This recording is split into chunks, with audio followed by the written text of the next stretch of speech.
Praise the lord. ఈ దినము కొరకు సిద్ధపరచబడిన దేవుని వాక్యము లూకా సువార్త 24వ అధ్యాయము 50వ వచనం. ఆయన బేతనియ వరకు వారిని తీసుకుని పోయి చేతులెత్తి వారిని ఆశీర్వదించెను. ప్రభునందు ప్రియులారా, దేవుని చేతులు ఆశీర్వదించే చేతులే తప్ప శపించేవి కానే కావు. నన్ను దేవుడు పట్టించుకునట్లేదు అని కొందరు అజ్ఞానంతో మాట్లాడతారు, కానీ ఆయన హస్తములు ఎప్పుడూ ఆశీర్వదిస్తాయి. అయితే ఒక విషయం గమనించాలి, మనం మన చేతులెత్తి దేవుని స్తుతిస్తే ఆయన చేతులెత్తి మనల్ని ఆశీర్వదిస్తాడు. శిష్యులను బేతనియ వరకు తీసుకుని వెళ్ళాడు. బేతనియ ఎక్కడ ఉంది?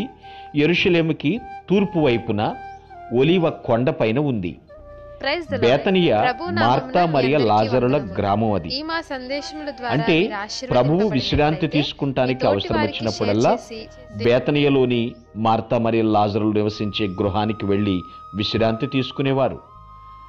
అది యెరూషలేములో, అనగా మన ఇల్లు, రొట్టెల ఇల్లు అంటారు, దేవుని గృహం.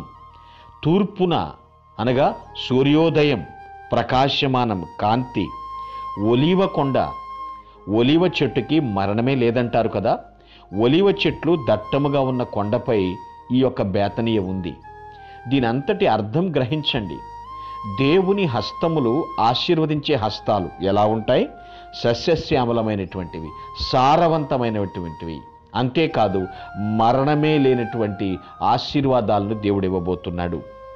ఎవరైతే వారి వారి చేతులెత్తి దేవుణ్ణి ఆరాధిస్తారో, ప్రభువా నా వల్ల ఏమీ కాదు, ఏది చేసినా నీవే చేయాలి, ఐఎమ్ హోప్లెస్, నేనెందుకు పనికిరాను, నిన్ను బట్టే నేను ఇలా ఉన్నాను, నా చేతులెత్తాను, నన్ను నేనుగా నీకు అప్పగించుకుంటున్నాను అని సరెండర్ అయిపోతారో, అటువంటి వారిని దేవుడు చేతులెత్తి ఆశీర్వదిస్తాడు. ప్రియులారా, ఎవరో అనుకుంటున్నట్లు కేవలం శటకోపం పెడుతున్నారు మనుషులు అనుకుంటున్నారు, కానీ దేవుని చేతులు ఆశీర్వదించే చేతులు. ఎలాగంటారా? ఆ చేతులలోనే ఆయనకు మేకులు దిగగొట్టబడినవైన సంగతి మర్చిపోవద్దు. శపించబడిన వాడిగా మార్చబడ్డాడు, కానీ ఆయన హస్తములు ఆశీర్వదించేటువంటి హస్తములు. నిజమే, మన చేతుల దోషాన్ని పోగొట్టుకొనుట కొరకు, మన క్రియల్లోని దోషాన్ని కడుగుట కొరకు ఆయన చేతులకు మేకులు దిగగొట్టబడినవి. తదుపరి మనం గమనిస్తే శిష్యులందరినీ కూడా బేతనియ వరకు తీసుకువెళ్ళాడు, వారిని చేతులెత్తి ఆశీర్వదించాడు. చాలామంది శాపం కావాలా, ఆశీర్వాదం కావాలా అంటే ఆశీర్వాదమే కోరుకుంటారు, కానీ వాళ్ళ క్రియలను బట్టి శాపం వస్తుందని మర్చిపోలేకపోతున్నారు, గ్రహించలేకపోతున్నారు. కాబట్టి ప్రభువా, నీ చేతుల నుండి నాకు ఆశీర్వాదములు ఎన్నటికీ జాలువారును గాక అని ఈ క్షణమే ఆయనకు మనం సమర్పించుకుందాం. ఆమేన్.